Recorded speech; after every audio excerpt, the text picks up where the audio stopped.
आओ चलो जनता की ताकत दिखाते हैं, चाइना को लोकतंत्र की आवाज़ सुनाते हैं। जिन कांटों से वार किया था हमारे जवानों पर, उन जवानों की खातिर चलो चीनी अर्थव्यवस्था हिलाते हैं। नमस्कार दोस्तों, तो आप लोग जुड़ गए हैं मेरे यानी थॉट बॉक्स सोनाली के साथ। और आज हम जिस टॉपिक पे बात करने जा रहे हैं वो इस समय का सबसे मेन मुद्दा है।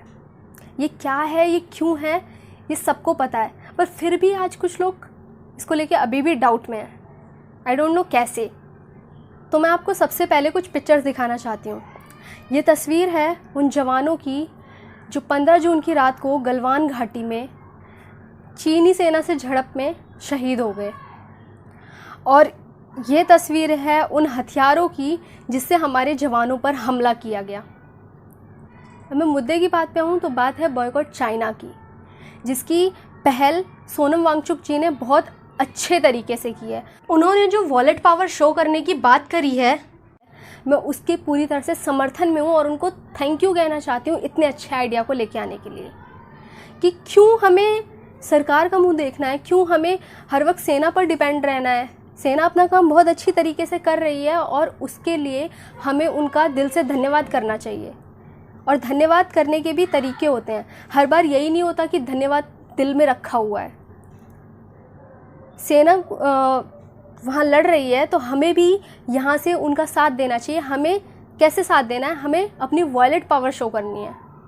वॉलेट पावर शो करने का मतलब है कि हमें चीनी वस्तुओं का बहिष्कार करना है, हमें चीन के प्रोडक्ट्स को भी बाय बाय बोलना है और हमें चीनी ऐप को तो तुरंत ही बाय बाय बोलना है।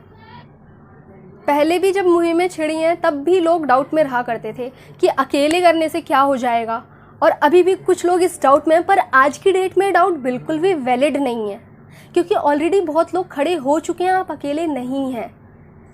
और आपको करना क्या है, आपको बस दुकान ही तो बदलनी है, वो भी तब जब आपको पता है कि जिस दुकान से आप सामान ले रहे हैं वो दुकान वाला आपके साथ फ्रॉड कर रहा है, वो आपको अच्छा सामान नहीं दे रहा है। और वहीं दूसरी दुकान है जो अपनी दुकान है, उस पर आपको ख़रीदना है, अपनी ही फैमिली में आपके पास पैसा आएगा, तो फिर दिक्कत क्या है। चलिए एक एग्जांपल लेते हैं कि आपका एक घर है, बहुत प्यारा सा घर है, उसका प्यारा सा बगीचा है, प्यारा सा गलियारा है, उसकी लोकेशन बहुत अच्छी है, और आपका पड़ोसी है जो फाइनेंशियली बहुत स्ट्रॉन्ग है, पर उसकी नज़र आपके घर पे रहती है और आपको तंग करने की वो हर कोशिश करता है। पर आपके जो घर के स्ट्रॉन्ग भाई लोग हैं वो लोग कहते हैं कि तुम चिंता मत करो, हम बाहर रक्षा कर रहे हैं, हम लोग देख लेंगे इनको, और हम लोग अच्छे से पढ़ रहे हैं, अपनी फैमिली के साथ खुश हैं, हमें उस प्रॉब्लम का कुछ पता ही नहीं चल रहा है। पर हमारा जिम्मेदारी बनती है कि हम इतना तो कम से कम करें कि उनके लिए कोई मुश्किल ना खड़ी करें जो हमारे घर की रक्षा कर रहे हैं, कि हम उनको ऐसे सपोर्ट करें। हम क्या करते हैं कि उस पड़ोसी की दुकान पे जाके सामान ले रहे हैं, उसको फाइनेंशियली और स्ट्रॉन्ग बना रहे हैं, और फिर वो वही पैसा हमारे उन रक्षक भाई लोगों को मारने में यूज़ कर रहा है। और धीरे धीरे हमारे जब वो झड़पने की आने लगता है घर, तब हम डर जाते हैं, ओ ये कहाँ से आ गया, सरकार कहाँ है, ये क्या हो रहा है, ये गलत है, दुनिया के लोग कहाँ हैं। सोशल मीडिया पे उसके लिए आवाज़ बुलंद करने लग जाते हैं। आपको कुछ नहीं करना, बस आपको अपनी दुकान बदलनी है। दूसरा, मैं आपको याद दिला दूं कि भारत एक लोकतांत्रिक देश है, यानी लोगों का शासन। यहाँ फ़र्क नहीं पड़ता सरकार चाइना को सामान बेचने दे रही है, नहीं बेचने दे रही, क्योंकि सरकार के ऊपर भी कुछ प्रोटोकॉल्स होते हैं, कुछ रोक होती हैं, कुछ होता है। पर जनता आज़ाद है, लोगों का शासन है, और भारत की जनता हकदार होने के साथ साथ जिम्मेदार होना भी जानती है। तो ये वक्त है उनको अपनी जनता की पावर दिखाने का, अपनी वॉलेट पावर दिखाने का। चाइना इस खुश फहमी में है कि वो कुछ भी करता रहेगा, पर भारत उसका कुछ नहीं बिगाड़ सकता। पर अब ये वक्त है कि हमें उनको याद दिलाना है कि उनकी अर्थव्यवस्था का एक बहुत बड़ा हिस्सा भारत के हाथों में है, और हम उसकी अर्थव्यवस्था को डगमगा सकते हैं। माना कि भारत के बाज़ार में चीन का सामान अटा पड़ा है, पर वो बड़ी कंपनियां क्यों हैं? क्योंकि हमने उनको बनाया है। तो जैसा कि एक नारा चला है, वोकल फॉर लोकल, तो स्थानीय सामान को, स्थानीय लोगों को मौका दें, उनका सामान खरीदें। मुझे इतना तो विश्वास है कि मेड इन इंडिया जो सामान होता है वो बहुत अच्छी क्वालिटी का होता है। तो जब आप उसको सपोर्ट करेंगे, आप चाइना प्रोडक्ट छोड़कर इंडियन प्रोडक्ट पे आएंगे, तभी तो वो भी बड़ी कंपनी बनेंगे।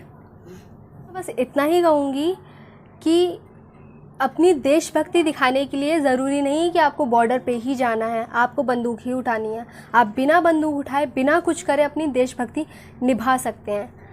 आप अपने भाइयों का, अपने जो स्थानीय भाई लोग हैं, अपने रोज़गार को बढ़ाना चाहते हैं, उनका साथ दे सकते हैं। सेना पे जो सैनिक हमारी रक्षा के लिए लड़ रहे हैं, उनका साथ दे सकते हैं। सिर्फ एक काम करना है, आपको बॉयकॉट चाइना करना है। और इस मुहिम से चाइना को फ़र्क पड़ रहा है। इस बात का हमें कैसे पता चल रहा है? क्योंकि एक चाइना रिमूव ऐप थी जो चाइना की सारी ऐप्स को फ़ोन से गेट आउट कर देती थी, तो उसको गूगल ने प्ले स्टोर से ही रिमूव कर दिया।